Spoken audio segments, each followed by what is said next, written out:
Сонымен маған керемет бір идея ой келді. Жалпы бізде заңда әлеуметтік осал топ деген тізім бар. Бұл тізімге бірінші, екінші топтағы мүгедектер, жалғыз басты аналар және де көп балалы отбасылар кіреді және де тағы басқа адамдар бұл санат түріне кіргізілген. Бұл мемлекет тарапынан бұл тізімдегілерге көптеген жеңілдіктер қарастырылған. Мысалы үшін кейбір жағдайларда бұлар жаңағы сотқа барған кезде салық түрін, яғни госпошлинаны төлемейді.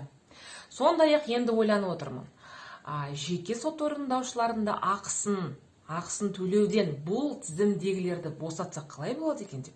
Яғни қараңыз, жалпы жеке сот орындаушыға іс өтіп кеткеннен кейін банкте қарыз бола ма, МФО-да қарыз бола ма, жаңа коммунальный услуга бола ма, жаңа жеке сот орындаушының алдына адам келгеннен кейін жеке сот орындаушы ол адамға жалпы қарапайым адам ба, жоқ, әлеуметтік осал топқа кіре ме, кірмей ме қарамайды. Ал егер де осы заңға өзгерістер мен толықтырулар енгізіп, әлеуметтік осал топтағы адамдарға жеке сот орындаушының услугасы жеңілдетіледі, немесе мүлдем босатылады деп өзгертсе қалай болар еді? Қалай сізге бұл идеям?